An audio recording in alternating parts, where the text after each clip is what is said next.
आपको ज़्यादा दाव एफएनओ स्टॉक लगाना चाहिए। स्टॉक 2020 सिर्फ CNBC आवाज पर।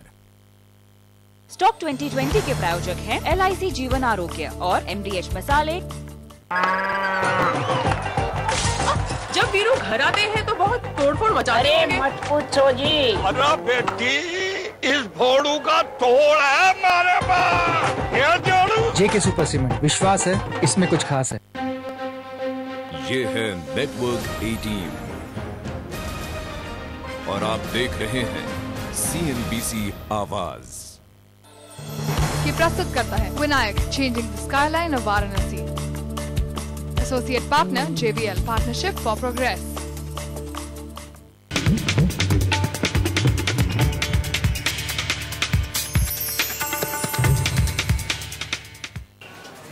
मणिकर्णिका घाट की तरफ जाने वाले इस गली में कई सारी लस्सी की दुकानें आपको मिल जाएगी। जी हाँ, लस्सी भी बनारस का एक बहुत ही प्रिय ठंडा पेय है और हम अभी आए हैं ब्लू लस्सी नाम की इस दुकान में। ये मत सोचिएगा कि हम आपको नीली लस्सी पिलाएंगे, बनारस की लस्सी भी सफ़ेद ही होती है।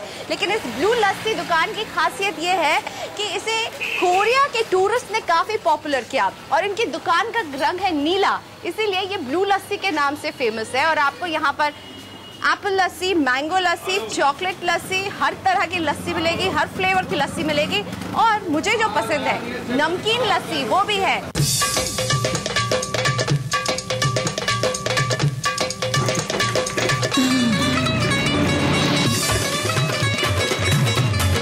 तो अब बिल्कुल तैयार है मेरी ठंडी ठंडी लस्सी और इसे मिट्टी के कुल्हड़ में दिया जाएगा, तो वो जो सौंधा स्वाद है मिट्टी का वो भी आएगा।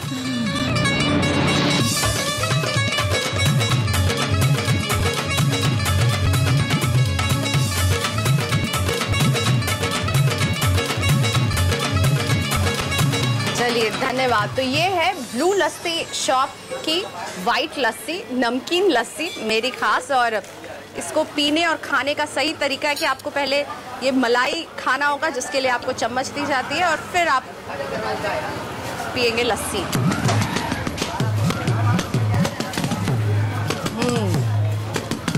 एक घूंट और लीजिए।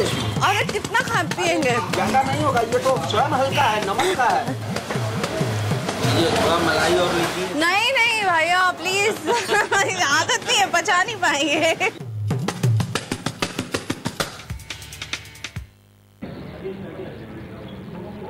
तो प्रियंका ने यहाँ पे काफी एंजॉय की बनारस की लस्सी, और ठंडी भी शायद पी होगी आपने, पी या नहीं पी? बिल्कुल, क्योंकि प्रदीप बनारस के इसलिए इन्हें सब कुछ पता है क्या कहाँ मिलता है, तो ठंडी भी पी है और लस्सी के तो क्या कहने, और बनारसी पान भी मैंने खूब चबाया है। लेकिन हम बनारस में इस मकसद से आए हैं कि हम देश भर को बता सकें कि बनारस किस तरह उभर रहा है, किस तरह इसमें ढेर सारा पोटेंशियल छुपा हुआ है। लेकिन जरूरत है इस पोटेंशियल को तराश करके देश भर के सामने, दुनिया भर के सामने रखने की, और इसीलिए फ्यूचर सिटीज की ये कड़ी बनारस के लोगों से बात करके समझ रही है चुनौतियां क्या क्या हैं, कमियां क्या क्या हैं, और इन कमियों को कैसे बदल करके इनके स्ट्रॉन्ग पॉइंट्स में बदला जा सकता है। तो हमारे साथ बहुत सारे खास मेहमान हैं प्रदीप इस शो में आज। जी हाँ, तो पिछले एक हफ्ते से लगातार हमने आपको बनारस से जुड़े हुए अलग अलग पहलू बताए हैं अपने तमाम कार्यक्रमों में दिन भर, और आज हम यहाँ पर बनारस में फाइनली पहुंचे हैं कुछ जाने माने कारोबारियों के साथ, जो कि इस शहर को लीड कर रहे हैं, यहाँ के कारोबार को लीड कर रहे हैं और आगे इसको एक और भी बड़ा कारोबार का केंद्र बनाने की कोशिश में जुटे हुए हैं। तो वो सारे जाने माने लोग हैं हमारे साथ। सबसे पहले हमारे साथ वाराणसी के नगर आयुक्त साहब मौजूद हैं, विजयकांत दुबे जी, और इसके बाद बनारस बीट्स के अशोक गुप्ता जी मौजूद हैं, जो कि इमिटेशन ज्वेलरी की बड़ी फर्म है और एक लिस्टेड एंटिटी है BSE और NSE पर। साथ ही साथ झूला वनस्पति JVL एग्रो, जो कि एक और लिस्टेड कंपनी है बनारस की, जिसमें देश भर के ट्रेडर्स कारोबार करते हैं, उसको रिप्रेजेंट करने के लिए सत्यनारायण झुंझुनवाला जी मौजूद हैं। साथ ही RK बोथरा साहब मौजूद हैं, जो BWM इंटरनेशनल बनारस में ये महीन कारीगरी वाले कारपेट्स के एक्सपोर्ट के कारोबार से जुड़े हुए हैं। और इनके साथ साथ हमारे साथ यहाँ पर मौजूद हैं बनारस के फेमस जालान ग्रुप के रिप्रेजेंटेटिव हैं कृष्ण कुमार जालान साहब। और साथ ही सतीश त्रिपाठी जी जो 3 दशकों तक IAS ऑफिसर रहने के बाद अब कारोबार से जुड़े हुए हैं और बनारस को काफी करीब से देख रहे हैं, यहाँ के कारोबार को काफी करीब से देख रहे हैं। साथ ही अशोक कपूर जी हमारे साथ मौजूद हैं, जिनको लोग बिजनेस कम्युनिटी में जितना जानते हैं उसके बाहर भी उतना ही जानते हैं। बनारस की एक जानी मानी शख्सियत है। जी हाँ, तो इन सब का बहुत स्वागत है, शुक्रिया हमारे लिए समय निकालने के लिए। और सबसे पहले नगर आयुक्त विजयकांत दुबे, इनसे ही मैं पूछूंगी, सर बनारस एक पुराना शहर है, ट्रेडिशनल शहर है, बहुत सबसे ओल्ड सिटी के तौर पर जाना जाता है, क्या यही सारी खासियतें हैं जो इसे विरासत में मिली है, इसके लिए बंदिश बन रही है आगे बढ़ने में? हाँ, बनारस बहुत पुराना सिटी है और जो इसके इंफ्रास्ट्रक्चर थे वो बहुत ही अपर्याप्त हैं। यह शहर जितनी तेज़ी से विकसित हुआ, चाहे इसकी सड़कें हों, चाहे इसकी सीवर लाइन हो, चाहे वाटर सप्लाई सिस्टम हो, सभी इसकी पॉपुलेशन, इसकी आवश्यकता को देखते हुए बहुत ही कम पड़ गए हैं, जो कि इसके विकास में बहुत बड़ी बाधा थी। इसके बारे में पूरे बनारस का सिटी डेवलपमेंट प्लान बना करके और इसकी विकास की योजनाएं बनाई गई, जिसमें JNRM के अंतर्गत 955 करोड़ की योजनाएं जो हैं वह विभिन्न क्षेत्रों में स्वीकृत हो गई हैं। शुरू हो रही हैं ये योजनाएं, कागज पर हैं, पर वास्तविकता में बदलने में इन्हें कितना वक्त लगेगा? क्योंकि अभी शहर उस मोड़ पर खड़ा है जब तरक्की के बहुत करीब है, लेकिन कुछ चीजें हैं जो इसे रोक भी रही हैं। आपने खुद माना इंफ्रास्ट्रक्चर की दिक्कत है, तो आप लोगों का जो ये रोड मैप है, ये वास्तविकता में बदलने में कितना समय लेगा? जो योजनाएं हम लोगों ने तैयार किया था, इसके कंप्लीशन का टाइम जो है, यह अधिकांश योजनाओं का मार्च 2012 था, लेकिन इन योजनाओं की स्वीकृति में या कुछ और जो औपचारिकताएं पूरी करने में जो समय लगा, तो कुछ योजनाओं को उम्मीद है कि अब 1 वर्ष जो है विलंबित हो जाएगा। लेकिन गुप्ता जी, यहाँ पे जो आपके जैसे कारोबारी हैं, उनको किस तरह की पोटेंशियल नजर आ रही है? कितनी ग्रोथ अब तक आपने देखी है? जो हम सुनते हैं ना कि एक इंडिया स्टोरी है, पूरा देश पिछले 20 सालों में एक रिचार्ज हो गया है। सरकार की कमियां हैं, इंफ्रास्ट्रक्चर की कमियां हैं, सिर्फ बनारस में नहीं है, हर जगह है। क्या यहाँ के कारोबारी भी वैसे ही चार्ज अप हैं? क्या वैसी ही ग्रोथ आप देख रहे हैं देश के और दुनिया के बाजारों में जाने की? देखिए, बनारस के जो उद्यमी हैं और जब से नई जनरेशन ने शामिल हुई है, एक स्टैटिक इलेक्ट्रिसिटी अंदर चार्ज हो गई है। और उसके बाद मैं बनारस का फ्यूचर नेक्स्ट 10 इयर्स में बहुत अच्छा देखता हूँ, क्योंकि जो नया जनरेशन आई है बिजनेस में, वो उसके अंदर बहुत मैं फायर देखता हूँ। हम लोग पुराने जो बनारसी लोग हैं, कुछ इंटरप्रेन्योर्स को छोड़ के, वो बनारसी, रियल बनारसी थे, और उसके बारे में आप काफी कुछ बता चुकी हैं। तो मुझको बनारस का फ्यूचर बहुत अच्छा लगता है। ऑल्दो यहाँ पे oldest living city on the earth होने के साथ साथ जो बनारसी कल्चर थोड़ी सी उद्योग और व्यापार में बाधा डाल रही है, लेकिन यदि इसको हम लोग वेनिस जैसे पुराना डेवलप हुआ है, पुराने कल्चर, पुरानी आर्किटेक्चर, बिल्डिंग्स जिसके साथ कि हम लोगों ने सिस्टर सिटी भी इसको बना है, अगर उस तरीके से इसको थोड़ा डेवलप किया जाए और जितनी हमारी सरकारी योजनाएं हैं वो केवल कागज पे न रह जाएं या मंथर कछुए की गति से न चले और ब्यूरोक्रेटिक अप्रोच कम हो जाए, तो मुझको लगता है कि बहुत अच्छा बनारस विकसित होगा। यानी ब्यूरोक्रेसी का जाल यहाँ पर फैला हुआ है, ठीक वैसे ही जैसे बनारस की गलियों का जाल है। सत्यनारायण झुंझुनवाला जी, मैं आपसे समझना चाहूंगी, बरसों से आप बिजनेस करते हुए आ रहे हैं, एक विरासत है जो बनारस के साथ जैसे जोड़कर हम देखते हैं, पर क्या वो उस विरासत पर अब भविष्य की इमारत खड़ी की जा सकती है? बिल्कुल, भविष्य की इमारत खड़ी की जा सकती है इस विरासत पर, क्योंकि बनारस में बहुत पोटेंशियल है। बनारस में अभी जैसा अशोक भैया ने बताया, नई जनरेशन के आने से एक वैसे तो टूरिस्ट सिटी के रूप में बनारस था, लेकिन नई जनरेशन के जुड़ने से इसमें उद्योग और व्यापार के प्रति भी जो है बहुत जागरूकता आई है। और बनारस बहुत पोटेंशियल इसलिए है क्योंकि उद्योग के लिए 2 चीज़ें जरूरी होती हैं, या तो कच्चा माल हो या वहाँ पर एक कंज्यूमिंग सेंटर हो।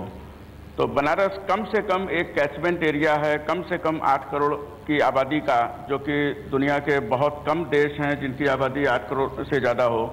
तो ऐसी स्थिति में ये उपभोक्ता पूरे ईस्टर्न पार्ट ऑफ यूपी का और वेस्टर्न बिहार का ये एक कैचमेंट एरिया है। यानी यूपी और बिहार के लोग यहाँ पर रोजगार की तलाश में आते हैं, कारोबार करने के लिए आते हैं, अपने कारोबार को बढ़ाने के लिए आते हैं, और इसीलिए बहुत बड़ी जनसंख्या हम देखेंगे जो बनारस से जुड़ती जाती है।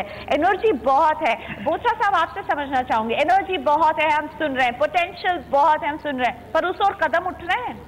कुछ उठ रहे हैं कदम, एकदम जितना उठना चाहिए उस ढंग से नहीं उठ पा रहे हैं। यंग जनरेशन जागरूक हुआ है तो आगे कुछ लग रहा है कि कुछ होगा। लेकिन आप लोग सब दारोमदार यंग जनरेशन पर क्यों डाल रहे हैं? अगर आप बनारसी हैं, इतने सालों से यहाँ रह रहे हैं, तो आप लोगों ने क्या किया? जलान साहब, आपसे पूछना चाहूंगी, आप लोगों ने क्या किया और आप लोग क्या कर रहे हैं अभी इस शहर के लिए? केवल दुकानें खोल देने से तो होगा नहीं, शहर के लिए आप लोगों की तरफ से क्या कदम उठ रहे हैं? देखिए, ये सामूहिक प्रयास का मैटर होता है हमेशा ही, और ये शहरवासी जो भी होते हैं उन सबकी एक सामूहिक जिम्मेदारी होती है उस शहर के विकास के लिए। जहाँ तक बनारस की बात है, बनारस के विकास को कोई रोक नहीं सकता। उसका कारण यहाँ की कुछ सहज बातें हैं। ये पूरे हिंदुस्तान का सबसे बड़ा रिलीजियस शहर है। आप बौद्ध धर्म को ले लीजिए, जैन धर्म को ले लीजिए, हिंदू धर्म के जितने पंथ हैं, सबका किसी न किसी जुड़ाव से ये संबंधित है, और उस कारण बहुत बड़ी एक जनसंख्या विदेश की और देश की दोनों यहाँ पे आती है। यहाँ की पॉपुलेशन काफ़ी अच्छी है, खुद बनारस की 30 लाख से ऊपर की पॉपुलेशन है। प्लस एक बहुत बड़ी बात है, मेरे ख्याल से संभवतः पूरे हिंदुस्तान में ये शहर सबसे बड़ा ट्रांजिट पॉइंट है।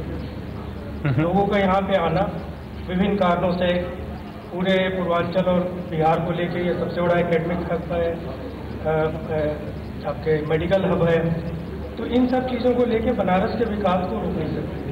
थोड़ी सी भी जो गवर्नमेंट की तरफ से जो इंफ्रास्ट्रक्चर की जो दिक्कतें हैं, इस शहर का जिस तरह से ये वैश्विक स्तर पे ये शहर है, उस हिसाब से यहाँ पे जो इंफ्रास्ट्रक्चर पे काम होना चाहिए उसकी बहुत कमी समझ में आती है।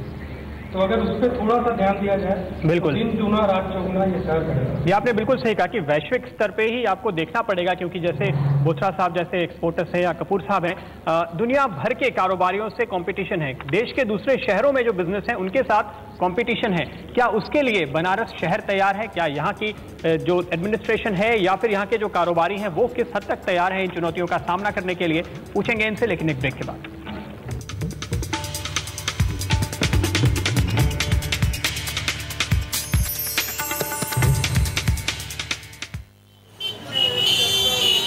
बनारस आए और ठंडे का स्वाद नहीं चखा तो क्या बनारस आए। इसीलिए मैं हूं अब गौदोलिया के इस बहुत ही व्यस्त चौक में, जहां आपको लाइन से 4 ठंडे की दुकानें दिखेंगी। बादल ठंडई, राजू ठंडई घर, ठंडई कॉर्नर, मिश्राम्बू ठंडई शरबत एंड स्क्वॉश। तो चलिए राजू ठंडई कॉर्नर चलते हैं, ठंडई का स्वाद चखते हैं और यहाँ पर बैठे श्रीमान से पूछते हैं, राजू जी से, कि ये ठंडई की क्या खासियत है यहाँ की? ये प्राचीन शहर है बनारस की। हाँ। और ये बाबा भोलेनाथ की नगरी है। यहाँ पे देश विदेश से आते हैं लोग, ठंडई और भांग प्रसाद ग्रहण करते हैं। अच्छा, तो भांग प्रसाद है। और ये आपके हाथ में भी भांग वाली ठंडई बन रही है? जी हाँ, भांग वाली है। और ये सबसे पॉपुलर यहाँ की होती है? पॉपुलर यहाँ का है। चलिए, ये भांग ठंडई बना रहे हैं। और खैर, मैं भांग वाली ठंडई नहीं, मैं इनसे यहाँ की जो स्पेशल मलाई पिस्ता बादाम ठंडई है वो पीऊंगी।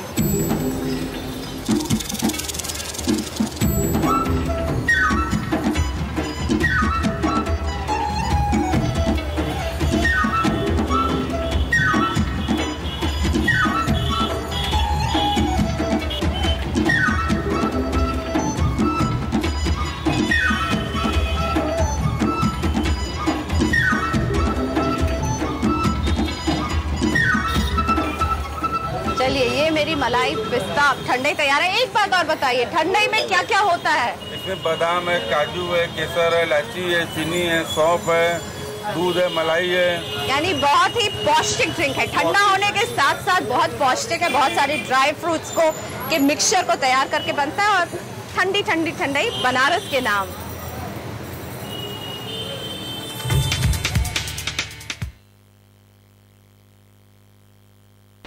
साहब आए? हाँ मैम साहब। संजू, संजू, संजू, मुसीबतें बता के नहीं आती संजू। इसलिए मैक्स न्यूयॉर्क लाइफ के लाइफ इंश्योरेंस प्लान्स लाइफ में रहे हमेशा तैयार। मैं आशा हंसदा हूँ, मैं 2 बच्चे की माँ हूँ। जी पहले तो आम महिला की तरह ही साधारण थे, पर थोड़ा सा अलग हो गए और साड़ी से पैंट शर्ट पहनने लग गए। अभी वो काम छोड़ के ड्राइवर का काम कर रहे, इसीलिए और ज्यादा सम्मान मिला, बहुत कोई मानने लग गया। Tata steel, values stronger than steel. Hi, long time no see. Well, I work in a 5-star. आ जाओ, मिलते हैं। पर तुमने तो कहा था तुम 5-स्टार होटल में काम करते हो। ये 5 स्टार है लेकिन होटल नहीं। हमारे ऑफिस को भी 5 स्टार एनर्जी एफिशिएंसी रेटिंग मिली हुई।